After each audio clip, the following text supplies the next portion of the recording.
ಎಲ್ರಿಗೂ ನಮಸ್ಕಾರ ಸ್ನೇಹಿತರೆ. ನಾನು ಸುಧಾ ಶ್ರೀನಿವಾಸ್. ಈ ವಿಡಿಯೋದಲ್ಲಿ ಸೋಲಿನಲ್ಲಿ ಗೆಲುವನ್ನು ತೋರಿಸುವ ಗುರು ಅದು ಹೇಗೆ ಎಂಬುದನ್ನು ಒಂದು ಕತೆ ಮೂಲಕ ತಿಳ್ಕೊಳ್ಳೋಣ. ಜಪಾನ್ ದೇಶದಲ್ಲಿ ಒಬ್ಬ ಪುಟ್ಟ ಹುಡುಗ. ಅವನಿಗೆ ಕರಾಟೆ ಚಾಂಪಿಯನ್ ಆಗಬೇಕು ಎಂಬ ಮಹದಾಸೆ. ನಿತ್ಯವೂ ಕರಾಟೆ ತರಗತಿಗೆ ಹೋಗುತ್ತಿದ್ದ. ಒಂದು ಸಾರಿ ತಂದೆ ತಾಯಿಯರ ಜೊತೆಗೆ ಪ್ರವಾಸಕ್ಕೆ ಹೋದಾಗ ಇವರ ಕಾರಿಗೆ ಅಪಘಾತವಾಗಿ ಈ ಹುಡುಗ ಬದುಕಿದ್ದೇ ಹೆಚ್ಚು. ಆದರೆ ಎಡಗೈಗೆ ಬಲವಾದ ಪೆಟ್ಟು ಬಿದ್ದು ಭುಜದ ಎಲುಬುಗಳು ಪುಡಿಯಾದ್ದರಿಂದ ಪೂರ್ತಿ ಕೈಯನ್ನು ಭುಜದವರೆಗೆ ಕತ್ತರಿಸಬೇಕಾಯಿತು.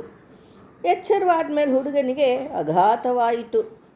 ಕೈಯನ್ನು ಕಳೆದುಕೊಂಡ ದುಃಖದೊಂದಿಗೆ ತಾನು ಕರಾಟೆ ಚಾಂಪಿಯನ್ ಆಗುವ ಅವಕಾಶವನ್ನು ಕಳೆದುಕೊಂಡನಲ್ಲ ಎಂಬ ದುಃಖ ಸೇರಿತ್ತು.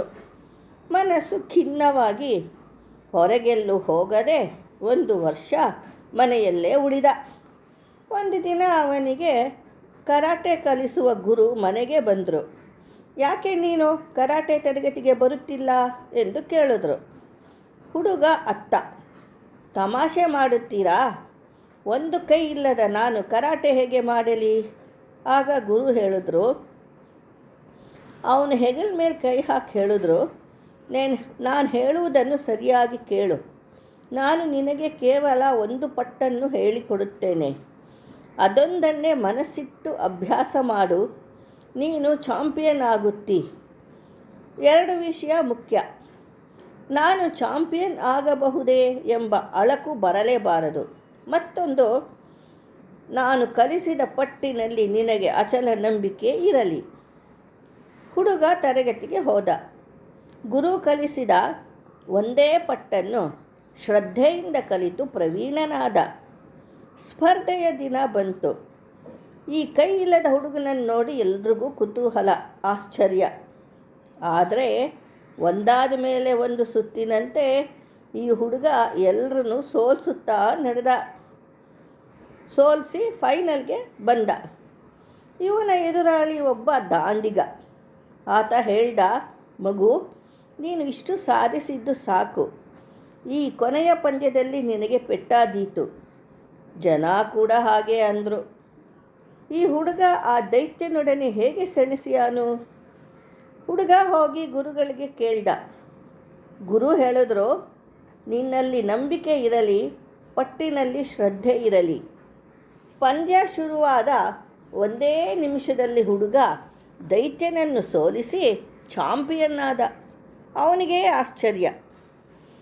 ಓಡಿ ಹೋಗಿ ಗುರುವಿನ ಕಾಲಿಗೆ ಬಿದ್ದ. ಇದು ಆದದ್ದು ಹೇಗೆ?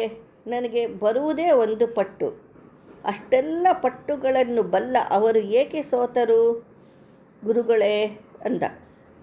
ಗುರು ನಕ್ಕು ಹೇಳ್ದ, ಮಗು, ನಾನು ನಿನಗೆ ಕಲಿಸಿದ ಪಟ್ಟಿನಿಂದ ನಿನ್ನ ಎದುರಾಳಿ ಪಾರಾಗಬೇಕಾದರೆ ಒಂದೇ ದಾರಿ. ಅದೆಂದರೆ ನಿನ್ನ ಎಡಗೈಯನ್ನು ತಿರುಚಿ ಹಿಂದೆ ತಳ್ಳುವುದು. ಆದರೆ ತಿರುಚಲು ನಿನಗೆ ಎಡಗೈಯೇ ಇಲ್ಲವಲ್ಲ. ಒಬ್ಬ ಶ್ರೇಷ್ಠ ಗುರು ಶಿಷ್ಯನ ಕೊರತೆಯನ್ನು ಗಮನಿಸಿ ಚಿಂತಿಸಿ ಅವನ ಕೊರತೆಯನ್ನೇ ಒಂದು ಅದ್ಭುತ ಅವಕಾಶವನ್ನಾಗಿ ಮಾಡುತ್ತಾನೆ. ಅವನ ಸೋಲನ್ನು ಗೆಲುವನ್ನಾಗಿ ಪರಿವರ್ತಿಸುತ್ತಾನೆ. ಇದೇ ಶ್ರೇಷ್ಠ ಗುರುವಿನ ಮಹಿಮೆ.